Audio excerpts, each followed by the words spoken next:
Hi everyone, this is Christy with the Garden Tower again, and I had started thinning some seedlings out today and transplanting some, and thought, well geez, why don't I show you guys what I'm doing and how I do it. So this might be a little difficult because I need both hands to be able to do it, so sorry that I can't zoom in easily. Also, since I'm using both hands, I can't really comment back, but after the video is posted, I'll look at your comments and add anything, or answer your questions. So what I'm transplanting right now are tomatoes. You transplant tomatoes when they start getting what are called true leaves. So I'm going to take one that I have over here that I already did. Hopefully you guys can see it okay. So these leaves are called the seedling leaves, or cotyledon. They're just what start to help the seed grow. The leaves that you see here, it's not focusing very well, are the true leaves, and you can see they look different, and they'll look more like what the final plant will look like. Photosynthesis doesn't happen for your seedlings until these true leaves start coming in. These don't really do anything besides help the leaf grow, or the seedling get a little bit stronger. So I'm going to show you how I do it, and hopefully it's helpful. And I apologize up front, my dog is upset about something in the backyard, so you might hear some barking. So you can see I have a ton of seedlings coming up. If you watched the last video, hardly any of these were up. And you really, to keep a seedling strong and healthy, you want just one seedling per little pocket, not like some of these. If you can see here, there are like 4 or 5 or 6 in there. So you can do one of two things. You can thin the seedlings, meaning I take a little pair of scissors. I think these are cuticle scissors or something. And you can come in and just trim off the ones that you don't want, and those won't keep growing. Obviously, then these are sprouts, so they're pretty awesome to add to salads and stuff if you decide to go that way.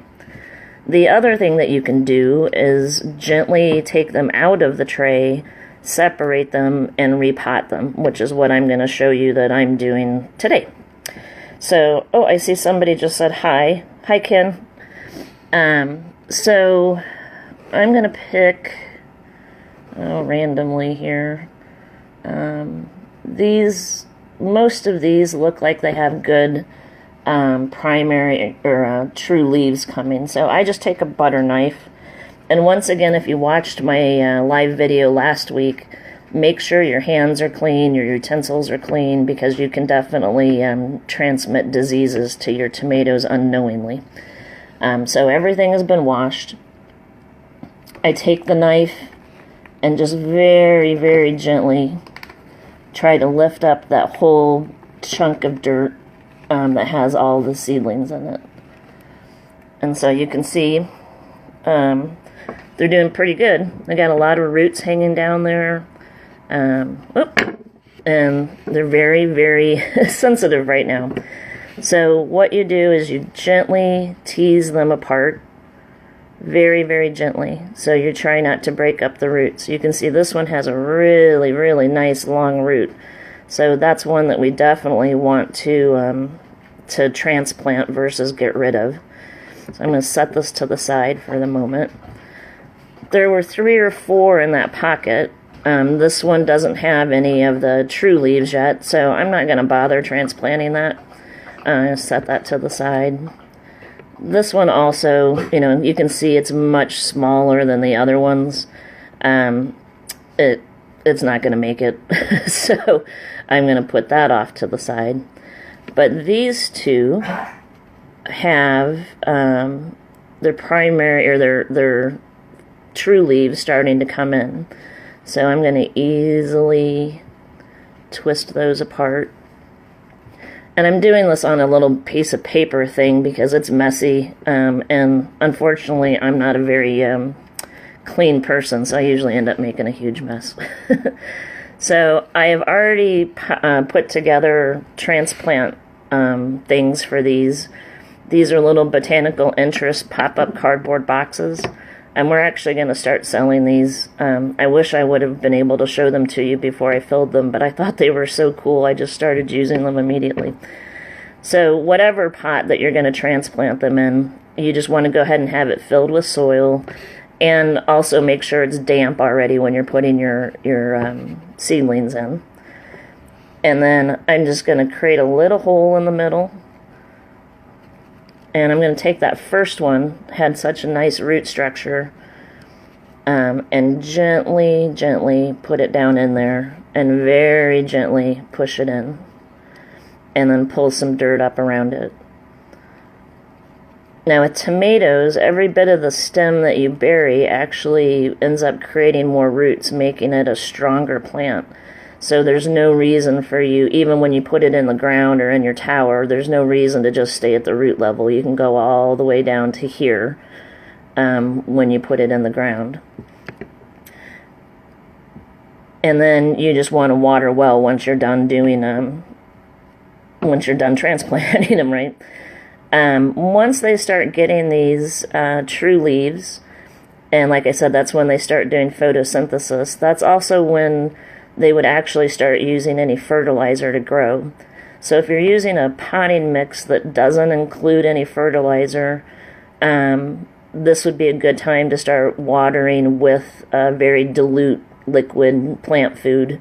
Obviously, hopefully all organic plant food. It will help them keep growing strong until you're ready. Now with tomatoes, we might have to transplant these yet again before I can put them out in the garden. Tomatoes obviously get big, and so sometimes with tomatoes you might transplant them 2 or 3 times into the next bigger size pots until they're ready to be actually transplanted into the real garden. So we'll do another one here real quick. And just create the nice little hole. We got this cutie here. Just gently, very gently. You don't want to disturb the roots, as little as possible. Poke it in there. Make sure it's all nice and snug. Pull some dirt up around it. Take some of the dirt that I'm not using here. Put around it.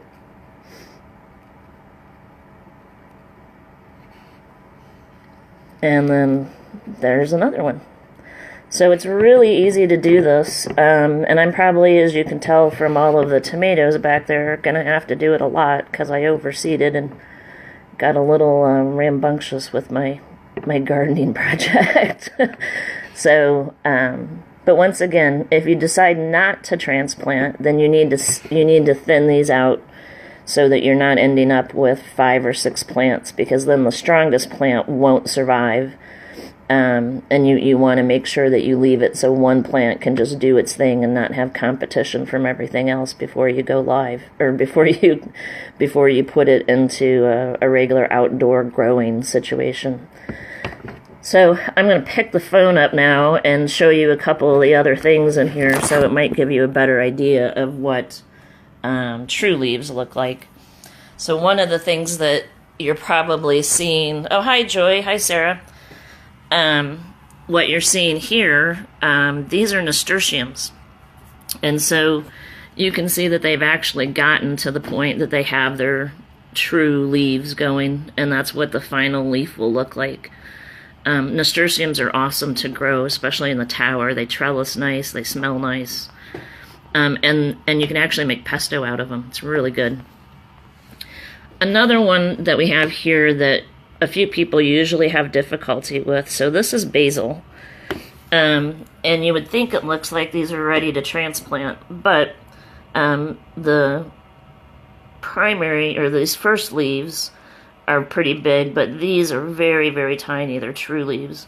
So I'm going to let those get a little bit bigger before I decide to transplant them. I think they're probably a little too sensitive right now in order to get going. One other thing I wanted to show you about starting seeds, excuse me, Here's a whole bunch of the other seeds that we have going on, and all of the snow that's happening right now.